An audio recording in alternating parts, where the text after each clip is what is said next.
There was a school called Oberlin College. It's a very small liberal arts college who denounced that serving ethnic foods was a form of cultural appropriation. And I'm really not kidding about that. They actually condemned their own school for serving ethnic foods, particularly Vietnamese and Japanese cuisine. But here's what they actually said in their own, school publication. The school has a history of blurring the line between culinary diversity and cultural appropriation by modifying the recipes without respect for certain Asian countries' cuisines. This uninformed representation of cultural dishes has been noted by a multitude of students, many of whom have expressed concern over the gross manipulation of traditional recipes. That's right, you're not even allowed to eat anymore without offending someone. This is where they are now. This is something that really bothers them. It keeps them up at night. The fact that somebody does a style of food differently.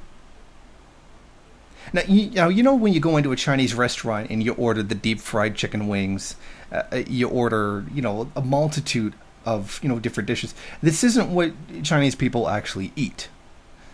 That's why we have Chinese restaurants and authentic Chinese restaurants. The same thing goes for a lot of Japanese food, a lot of cultural dishes in general, because there's a westernized version of a lot of these foods, because our tastes are different, and a lot of people don't like the taste of foods from different countries around the world, because we have a different upbringing, we have a different taste in general. At no point is this actually cultural appropriation. This is certainly a symbol these people don't have any real problems. Now, one person who went to this school was Lena Dunham, and Lena Dunham stood in support of the people criticizing the school. There are now big conversations at Oberlin, where I went to college, about cultural appropriation and whether the dining hall Sushi and Banh disrespect certain cuisines. The press reported it as, how crazy are these Oberlin kids? But to me, it was actually right on. That's right. These usually upper middle class kids don't have any real problems to deal with, so they invent them where they don't exist. By this kind of SJW logic, you are not allowed to change a recipe because you would offend somebody or disrespect a culture by doing so.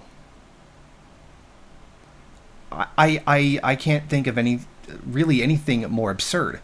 I sometimes eat Indian food, and you know what I do? I take all the spiciness out of it because I don't like spicy food. I guess by their logic, I've now killed 50 billion Indian people or something. I mean, this is just frankly absurd. I can't think of any other phrase to describe it other than people have no real problems to actually deal with, so they invent things like this, which are complete and absolute nonsense. Now, if you had told me this was going to happen like 3 years ago or 4 years ago, I would have said, that's a slippery slope fallacy. That's not going to happen. Oops, because that's kind of really why it's here. And it's just completely nonsense things like this that